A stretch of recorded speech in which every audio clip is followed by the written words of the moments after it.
Hello, and welcome to the Success Beyond Sickness Summit, where you'll find unique strategies to align professional growth with optimal wellness despite chronic health challenges. It's your straight-up resource for actionable advice and mindset tweaks that are going to take you one step closer to achieving professional growth.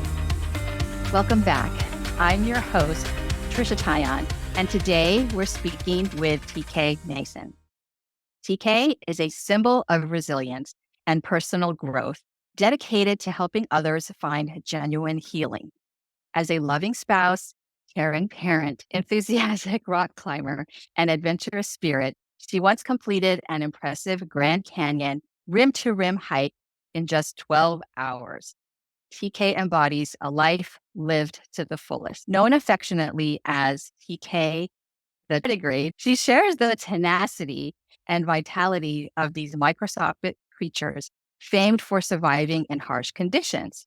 Her nickname reflects her unwavering spirit, having faced mortality several times and emerging stronger each time. As a certified flourishing wellness and trauma coach and the founder of Outlier Healing, TK is deeply committed to guiding others from illness to vibrant health. Her journey of overcoming challenges such as 7 cryptogenic strokes, cervical dystonia, and you're going to have to help me. Dystonia, yes, has led her to develop a holistic approach that empowers individuals to strengthen their resilience and embrace wellness. TK's determination and belief in life's possibilities offer hope and inspiration to those she meets, encouraging them to find peace amidst life challenges. Her life serves as an example of thriving rather than just surviving, and she is eager to support others as they write their own stories of triumph. So join TK on this transformative journey and allow her to light the way to a thriving life. So TK, thank you so much for joining me today and being part of this summit. It is so great to have you. And I can't wait for you to share your story. I think we've maybe given some clues, but your story is just full of ups and downs and lots of heartbreak and inspiration. But I can't wait for the audience to hear your story. Oh, thank you so much, Trisha. And thank you for giving the privilege to be a part of this special summit. I share my chapter, a little chapter of my journey along the way. The past decade, you did well on some of those words. They're hard, but since I've been dealing with these diseases and illness, it gets easier. So yeah, I've had to navigate through some pretty profound health challenges that have barely kept me living. But however, with my unwavering support of my doctors, friends, and family, and my incredible life coach, I've not only survived, but I've blossomed into a life where thriving now is my reality. And I couldn't even imagine the growth that was coming to me even just 2 years ago, growth that has made my pain and my suffering my true super story. Your journey over the past decade has been nothing short of remarkable. Earning you the label, and I was fascinated myself when we had our pre-interview, clinically fascinating outlier. And of course, as we mentioned earlier, the nickname TK, the tardigrade.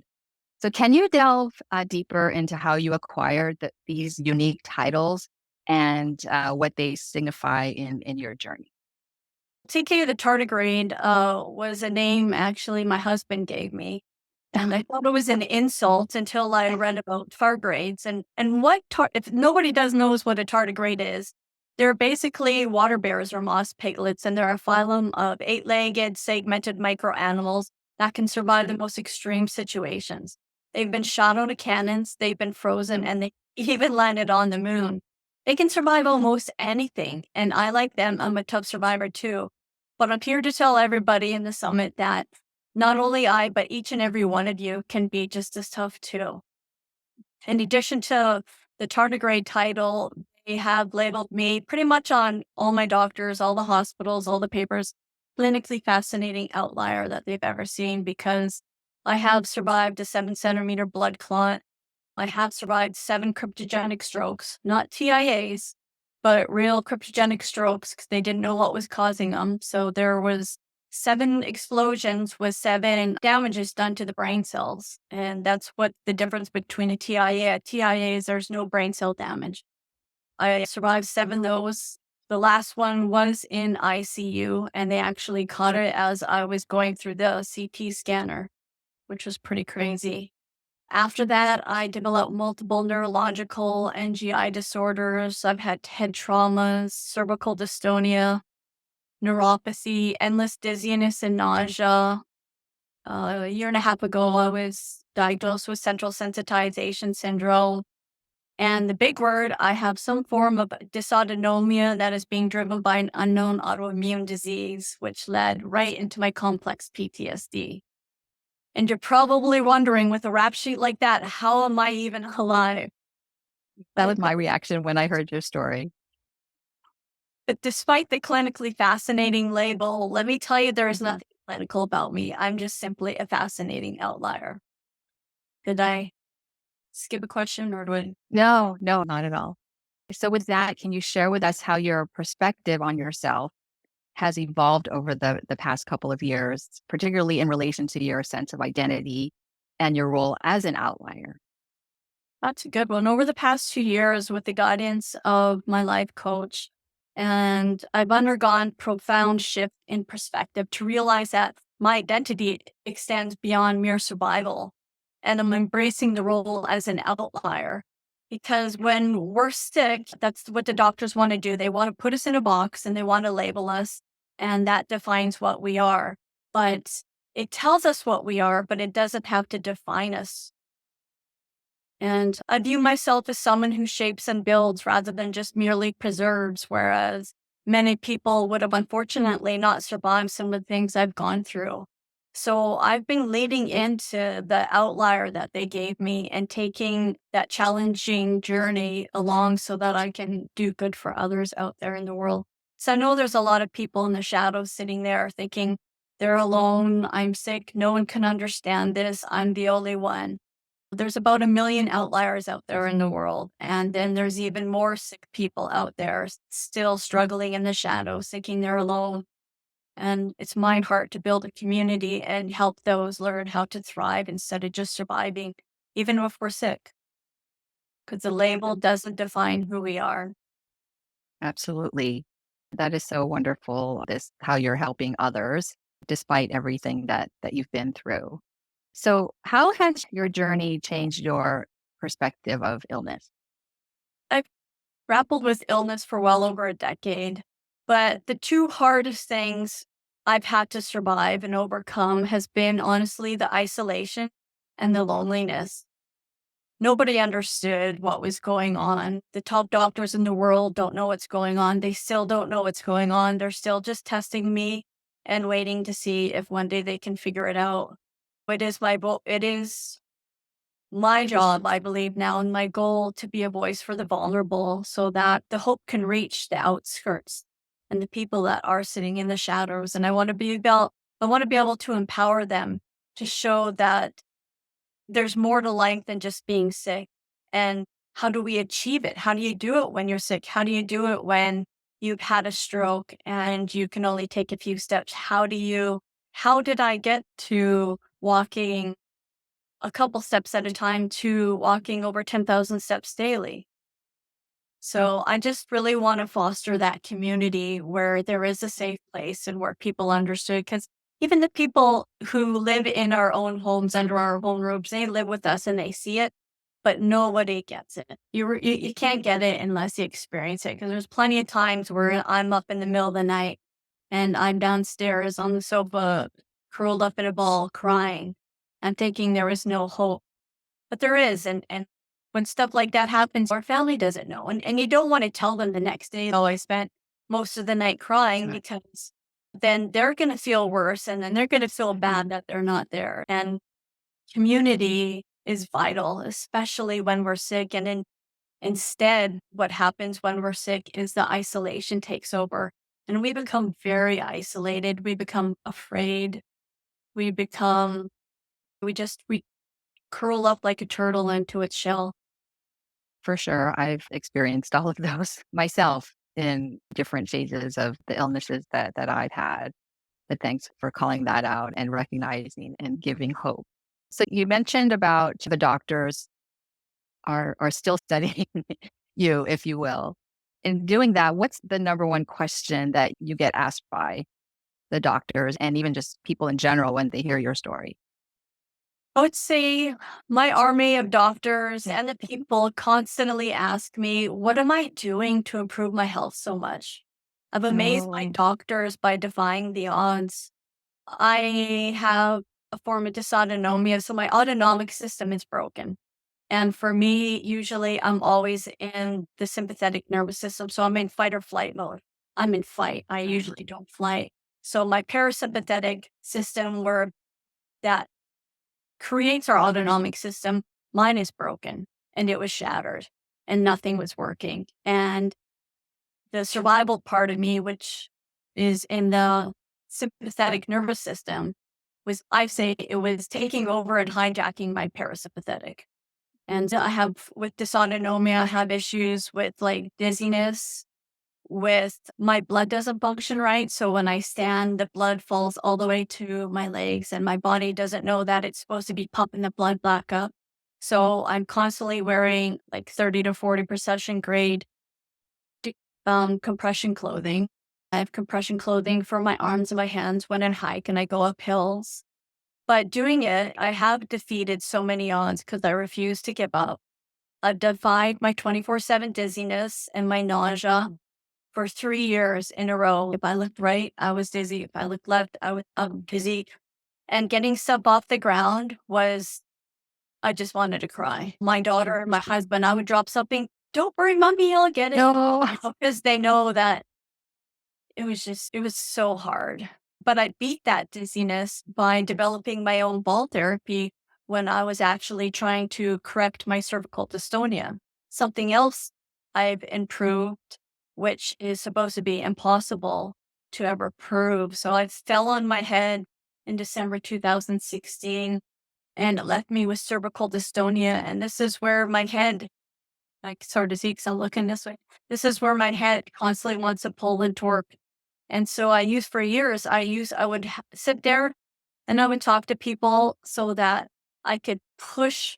Oh, my head's pushing this way. I'm pushing this way and I'm smiling and enjoying all the pain that nobody has an idea, right?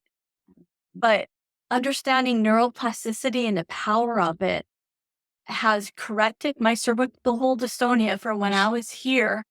This is my normal now. I'm still not perfect, but this is 1 year work doing neuroplasticity training daily. It's my specialty. I love it. So what could you give or why don't you tell us what that is for folks who don't know what is neuroplasticity? Neuroplasticity. One of my favorite words. A word that I probably would never been able to spell a few years ago, but thanks to my PT doctor, Gaspar Therapy, he's one of the other reasons I'm alive because he introduced me to neuroplasticity. They started with, so neuroplasticity is basically retraining our brain. So our brain, we function based on programs that are built inside of our brain, and we build these programs. So first time we go to work, we follow the maps and we drive and we do it over and over. And once you do it 63 days by Dr. Caroline Leaves, she's a neuroscientist, her understanding that in 63 days, if you do something every single day for 63 days, you'll build a new real neural pathway. It's what is called in our head. So basically the beginning of a program. And so I thought, you do that with toxic thoughts. What are you thinking? Because we're always thinking something, right? We can't go 3 seconds without thinking something. So as a sick person, what are you always thinking? Me? I'm thinking, I'm going to die. Am I going to die? And I'm in so much pain. So if that's all I'm thinking, I'm living in a pretty dark, horrible world, and thriving can't exist when thoughts like that are constantly coming in.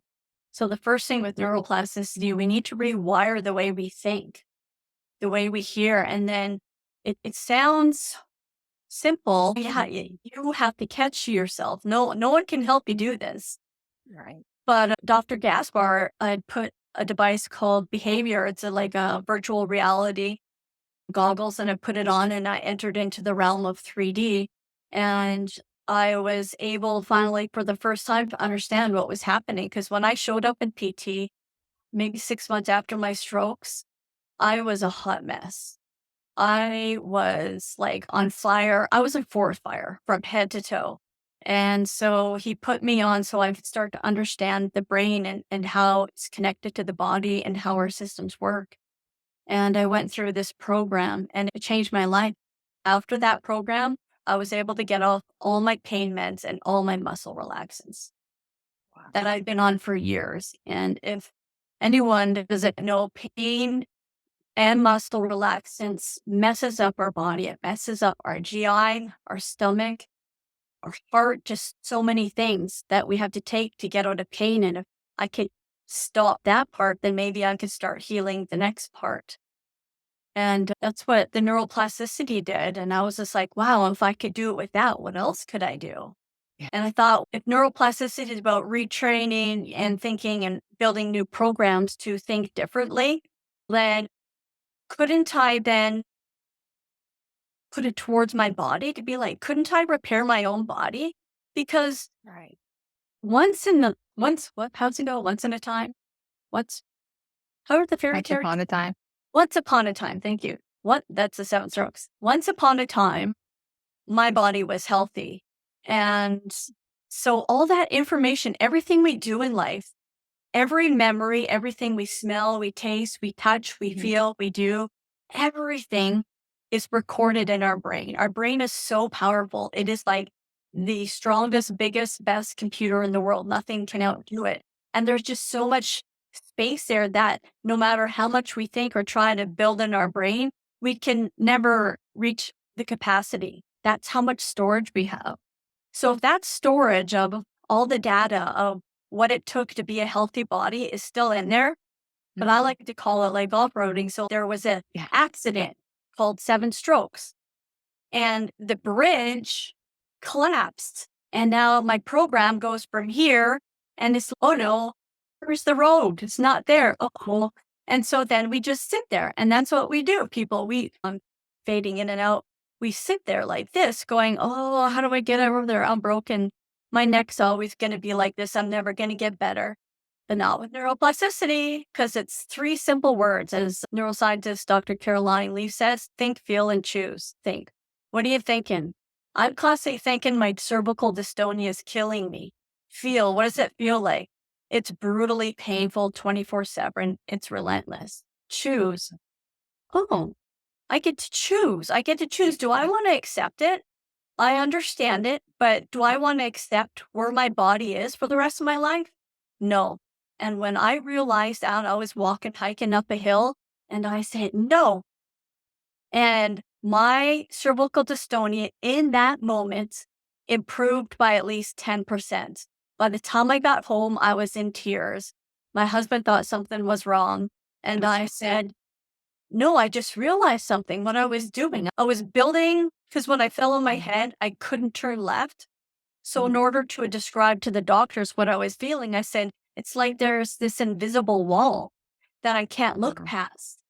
And I never realized that not the doctors, I built something so concrete in my brain using neuroplasticity, because neuroplasticity can be used for both good and bad, right?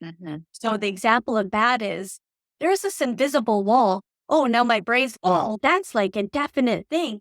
Okay, there's no way she will ever look that way again because it's dangerous. But once I realized there is no wall, I could look left. And it was as simple as that. So then I was like, okay, the doctors say cervical dystonia is you just got to learn to live with it. I like to object and say there is something they can do about it because my head's here now and I'm still working on it. I have good days and bad days where it'll pull and torque more. But with the modalities that I've learned and the modalities that I've invented, and with just breathing and thinking, this is how far we can change ourselves. I have hope for everybody out there. It just got to be that powerful mind. And if you don't have the powerful mind, then that's what you do, what I did. And go and I got the specialized coach. That was a lot, huh? Yeah. It's wonderful to hear about all of this. So I'm curious, and maybe some folks in the audience are curious too. You gave some of the things that you've done w- using neuroplasticity, but can you give us an example of how you use neuroplasticity on a daily basis? Yeah. So it started for me in January 2000 I think. No, 17. I don't remember the year. It doesn't matter. But I was watching a film documentary called The Octopus Teacher, where Craig Foster went free diving in the frigid waters of South Africa for 34 days and he filmed this octopus. And I was so amazed that this man did this every single day, no matter the weather, no matter how cold the water was. He did this and built this relationship with this octopus. And by the end of it, I was like, I was in awe. And so for a few days, I thought, what could I do for my health? Mm. That 65 days could improve my health. So I thought, I have to wear this. I was wearing a Fitbit, now it's the Google Pick so I could report the data to the Mayo Clinic. And I saw that week that I had 2 days where I made 10,000 steps. So 10,000 steps equals about 5 miles a day. And I thought to myself, oh, what would my body and my health look like in 1 year if I walked 10,000 steps a day? I knew the odds were against me, they were stacked against me. No one thought that I would succeed, including myself. Yet another negative thought. So rather than looking at the large picture, I look at just every single day, and I still do. Day 10,000 steps, 10,000 steps. I still have 5,000 steps to get today. So it's just, it's not, oh, I got to do this for a whole year. Forget it. I'm out. But if you take it in a bite sized piece of I just need 10,000 today. And then I need 10,000 tomorrow. And it's allowed me to endure through this sickness. And what I didn't know was that I did make it 365 days. Wow. But not only that, on May 10th, we're just a couple weeks away, will be my third year in a row of 10 steps a day. Through thick and thin, sickness, dizzy, nausea, through when I had COVID, I could have chose just to lay there and cried and been sick and waited for my call to go to ER, but I didn't. I track where 100 steps is. I originally did it around my pool, but at that time when I had the 24/7 dizziness, my husband was like, "Oh, babe, I think that's a smart idea."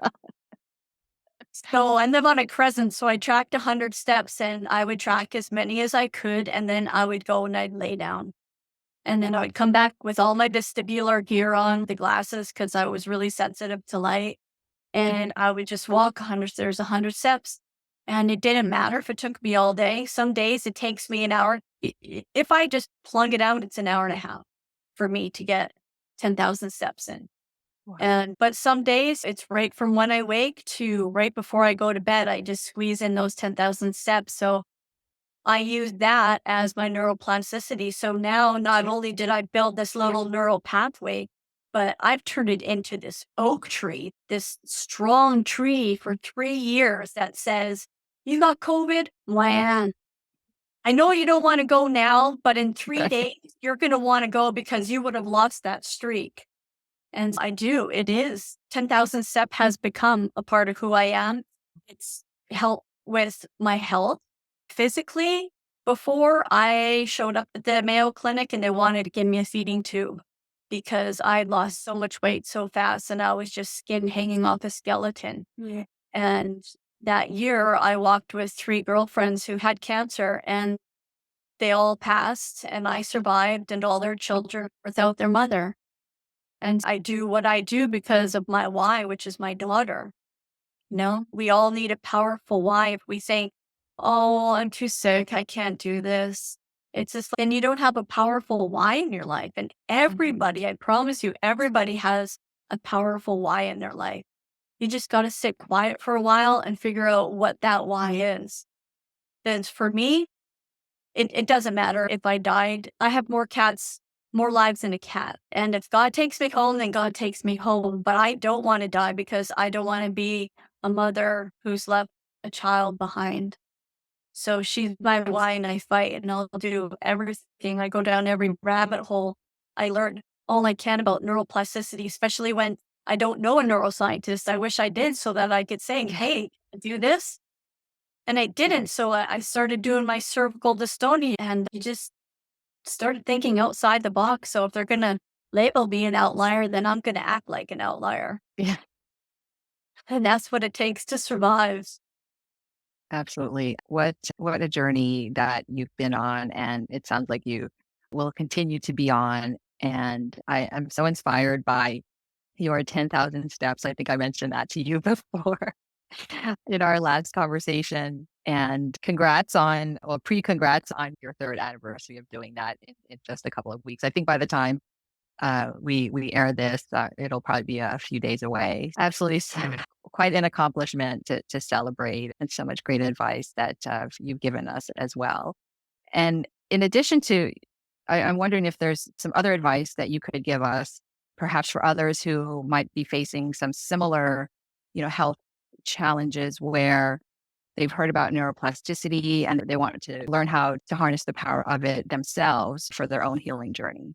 What would I suggest them to do? First Yeah. of all, every sick person or healthy person, you need to choose yourself first, right? Because when we're sick, that this is a hard thing to say, but when we're sick, nobody can do the work for us. Like when we go to PT, we've broken our leg. When we enter PT, they're going to educate us and teach us and do the things to get us stronger, to get us back out on the road and onto our life. PT is actually, I've spent a lot of time in PT over the years. Plus, I was an athlete growing up. I've been in many facilities. And I would say, I believe most people think PT begins the second they step inside the door. But PT really begins the second you leave the door because they're not with you when you go home. They're not saying do these exercises and then we come back and then the doctor says, did you do your exercises? And you're, no, why ain't I better? You got to choose yourself. When we're sick, it sucks because we have to do the hard things. In order to get healthy, I found I had to get sick. I had to get sicker before I could get healthier. And if you don't choose yourself first, then we're just gonna remain sick and stuck. Right. And nobody out there deserves to be sitting and stuck and thinking that life's over. Life's not over. We just got to get you outside the box, seeing a different perspective, a different angle, and a different sunrise. Maybe that old sunrise is gone and we mourn it, but the new one is so much more beautiful. I love that advice. It's really great having to choose ourselves first, and it absolutely makes sense. And I love your example about physical therapy, that it is so true that we can have all of the instruction in the world, and all the information in the world too, right? Especially when we do get sick and we do research. I know a lot of people do that. They want to know all the things, right? But if you don't take that action and choose yourself, then you won't get better. It's really up to you. I love that. Yeah, it's up to us and we just gotta take the next step, right? We don't have to figure it out. I'm the person who believed I had to have everything figured out. And so when I got sick, everything derailed. And I quickly realized that's not life. Right. You gotta take it one step at a time. I didn't get to 10,000 steps just by taking one step. I had to do it again and again. I just didn't go, oh, there's 10,000 steps. Right. I Some days I wish I could do Yeah. that. I really do. But it's so important when we're sick to once we choose ourselves to understand. I'm still understanding my body. And because doctors don't have the time to sit with us to say, hey, this is why this is important. This is why fascia is important. Did you know fascia could do this and help this? Did you know that breathing like this, if you breathe like this, it'll help bring your sympathetic down into parasympathetic? And doctors, sadly, they're there to fix and bandage and heal and save. But it's up to other people out there. It's so important, especially sick people, to In the olden days, there was a stigmatism that if you saw a therapist, something was wrong with you. In my books, therapy is like a diamond. It's a diamond's our girl's best friend, and so is a good therapist. And therapists, we need when we're sick.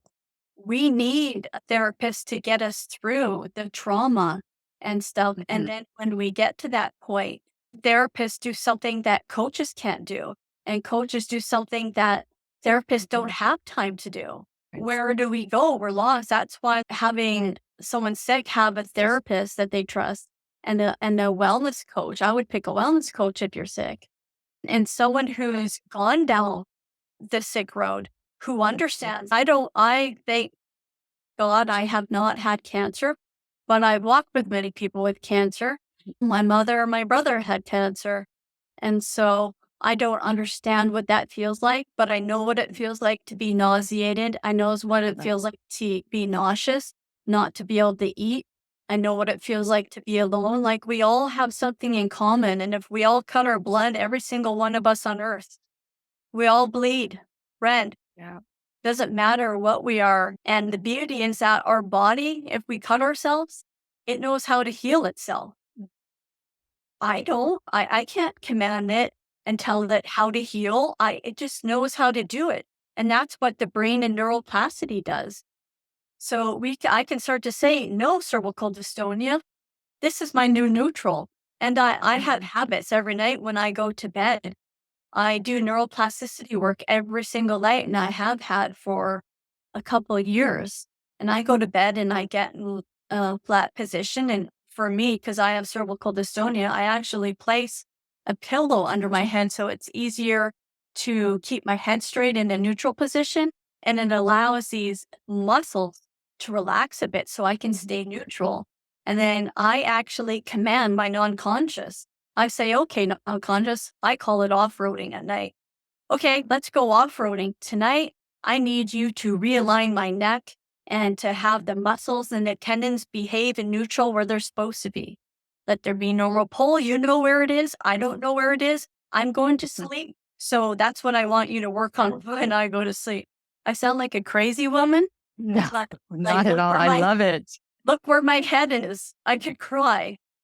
Yeah, And it took hard work to get there, because I choose not only at night to command and do neuroplasticity work, I'm doing it all day long. Although it said in the beginning we should do 15 to 30 minutes of neuroplasticity work a day, because it's using our brain. And our brain actually digests around 20% of the calories that we burn in a day, which is fascinating. So we're using this and it gets tired. Yeah, it is so fascinating. I feel like we could talk about neuroplasticity for hours and I said, if I was young, I would 100% go back to college and dive into sports so I could get the pretty letters. You know, doctors have letters behind their name. Yeah.